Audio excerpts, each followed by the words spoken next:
જય માતાજી, જય ગુંગળિયાઈ। તો આજે હું આ વિડીયોમાં ચારણ સમાજમાં પરંપરાગત ચાલ્યા આવતા ગુંગી ત્રીજના વ્રત વિશે સંપૂર્ણ માહિતી આપીશ। ગુંગી ત્રીજ ક્યારે કરવામાં આવે છે, કોણ કરી શકે છે ને કેવી રીતે થાય છે। તો ગુંગી ત્રીજની વાર્તા અત્યાર સુધી તો ક્યાંય ઉલ્લેખ થયેલો નથી અને વડીલોના મુખેથી સાંભળીને બીજાઓ કરે છે એમ પેઢી દર પેઢી ચાલ્યું આવે છે। શ્રાવણ સુદ બીજના દિવસે દોરા લેવામાં આવે છે અને શ્રાવણ મહિનાની વદ ત્રીજના દિવસે નાઈ ધોઈ વ્રત કરે છે। તે દિવસે એક ટાણું કરવામાં આવે છે। માટીમાંથી ગુંગળિયાઈ બનાવવામાં આવે છે। માન્યતા મુજબ એક ગુંગળી અને એક ગુંગળો એમ બે ભાઈ બહેન બનાવવામાં આવે છે। આ ગુંગળી અને ગુંગળાને ત્રાસમાં પીપળાના પાન પાથરીને તેમની ઉપર આસન આપવામાં આવે છે। ત્યારબાદ કંકુ અબીલ ગુલાલ છાંટી ફૂલ ચડાવવામાં આવે છે। તેને ઘીનો દીવો કરવામાં આવે છે। ત્યારબાદ બપોરે એક ટાણું કરવામાં આવે છે। આ એક ટાણાને ચારણી ભાષામાં અકોદ કહેવામાં આવે છે। બપોરે એક ટાણું માતાજીના નિવેદ કરવામાં આવે છે। તેમાં શીરો લાપસી વગેરે કરવામાં આવે છે। નિવેદ ચડાવીને પછી એક ટાણું કરે છે। એક ટાણા કરતી વખતે નંગરી કરશિયામાં ચોખ્ખું પાણી લઈ તેમાં પીપળાના પાન મૂકી ગુંગળિયાઈને બાજુમાં મૂકીને વ્રત કરનાર પોતાના વાળની એક લટ લઈને નંગરી કરશિયામાં 16 વખત પલાળે છે અને લટ પલળ્યા પછી તે મૂંગે મૂંગે એક ટાણું કરે છે। તેથી આ ત્રીજને ગુંગી ત્રીજ કહેવામાં આવે છે। એક ટાણું કર્યા પછી કંકુનો ચાંદલો કરી સોપારીનો કટકો ખાઈને પછી ઊભું થાય। ત્યાર પછી બધી સ્ત્રીઓ ભેગી થઈને ગુંગળિયાઈની વાર્તા સાંભળે છે। જે 16 દિવસ સૂર્યનારાયણને વધારી શક્યા ન હોય તે પોતાના ચૂંદડીના છેડામાં જુવારના દાણાના 16 ઢગલીઓ કરે છે અને નવા લીધેલા દોરામાં 16 ગાંઠો વારે છે। ત્યારબાદ નવા દોરા માટીની બનાવેલી ગુંગળિયાઈઓને પહેરાવે છે અને જૂના દોરા ગુંગળાઓને પહેરાવે છે ને ત્યારબાદ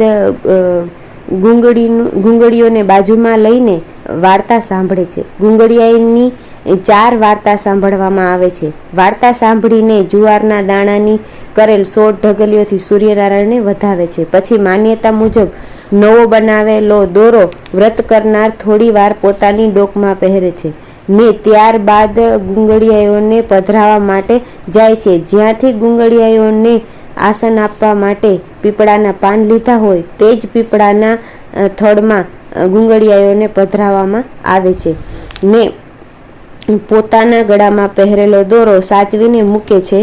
આવતા વર્ષે નવો દોરો લે છે ને આ દોરો ગુંગળિયાઈઓની સાથે પધરાવે છે ને આ વ્રત ચારણ સમાજની હરેક સ્ત્રી કરે છે। નાની દીકરીથી લઈને વૃદ્ધાવસ્થામાં રહેલા મોટા ડોસીમાઓ સુધી પણ કરે છે। એવું કહેવામાં આવે છે કે આ વ્રત ભાઈની બહેન દીકરાની માં કરે છે। આ વ્રત કરવાથી ભાઈ દીકરાનું લાંબુ આયુષ્ય મળે છે, સુખ સમૃદ્ધિમાં વધારો થાય છે। માન્યતા મુજબ એવું કહેવામાં આવે છે કે આ વ્રત કરનાર મૃત્યુ પામે છે ત્યારે તેમના પિયર તરફથી ભાઈ આવે છે અને દોરો ઉજવે છે ને આ ચારણ સમાજનો પરંપરાગત વ્રત છે। તે પેઢી દર પેઢી ચાલ્યું આવે છે। આ વ્રત અખંડ છે, તેઓને ક્યારેય ભંગ થતો નથી। જય માતાજી। તો શરૂ કરી વાર્તા। તો આ વાર્તાનું નામ છે ડોસલી આઈમાની વાર્તા। એક નાનકડું એવું ગામ હતું। એમાં એક ડોસીમાં રહે। એને એક દીકરો હતો અને એક ગાય રાખી હતી। ડોસીમાં ગામમાં ધણ ચરાવતા અને પોતાનું ગુજરાન ચલાવતા। ડોસીમાં ધણ ચરાવતા હોય ત્યારે દીકરો રમતો હોય એમ દિવસો પસાર થતા હતા। શ્રાવણ મહિનો આવ્યો, બીજ ત્રીજના દિવસો આવ્યા। આ દિવસે ડોસલી આઈમાં ના વ્રતનો દોરો લેવાય। આંબા ડાળે સરોવર પાડે બહેનો વાર્તા કરે છે।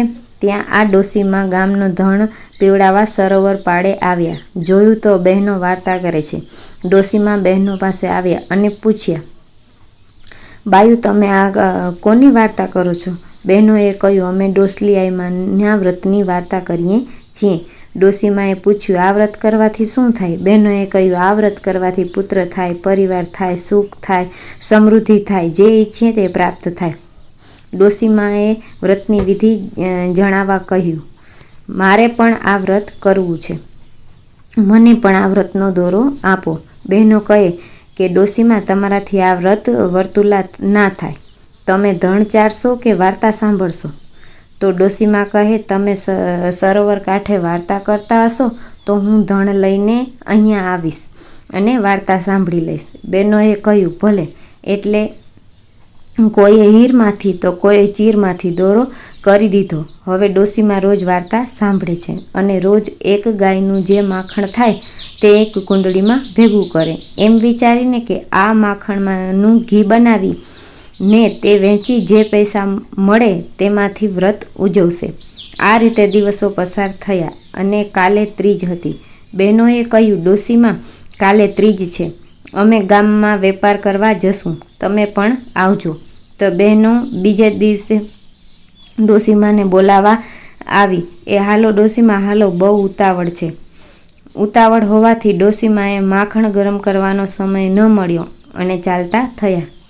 રસ્તામાં નદી આવી. બહેનોને થયું, આજે અહીંયા નાહી લઈએ. બહેનો નાહવા ગયા. ત્યાં સરોવર કાંઠે રાત્રે શિવ પાર્વતી રોકાણા હશે. તેમણે ત્યાં રસોઈ બનાવી હતી, તેથી ત્યાં એક ખૂરો હજી પણ સળગતો હતો. ડોશીમાએ ત્યાં માખણની કુંડળી મૂકી, ગરમ કરી લીધું અને બધા ગામમાં પહોંચ્યા. બધી બહેનો વેપાર કરવા માટે મોટી મોટી દુકાનોમાં ગઈ, પરંતુ ડોશીમા તો એક દુબળા વેપારીની દુકાને બેસી ગયા. કહે, ભાઈ, મારે થોડોક માલ લેવો છે. વેપારી કહે, માજી, હું ધૂપ દીવા કરી લઉં, પછી તમને માલ આપું. હવે વેપારી ઘી જોખવા લાગ્યો, પણ ઘી તો પૂરું થાય જ ના. જૂની જૂની મોટી ઘણી કોઠીઓ ભરાઈ ગઈ, પરંતુ કુંડળીમાંથી ઘી ખૂટે નહીં. વેપારી ડોશીમાના પગમાં પડી ગયો અને કહેવા લાગ્યો, માતાજી, તમે કોણ છો?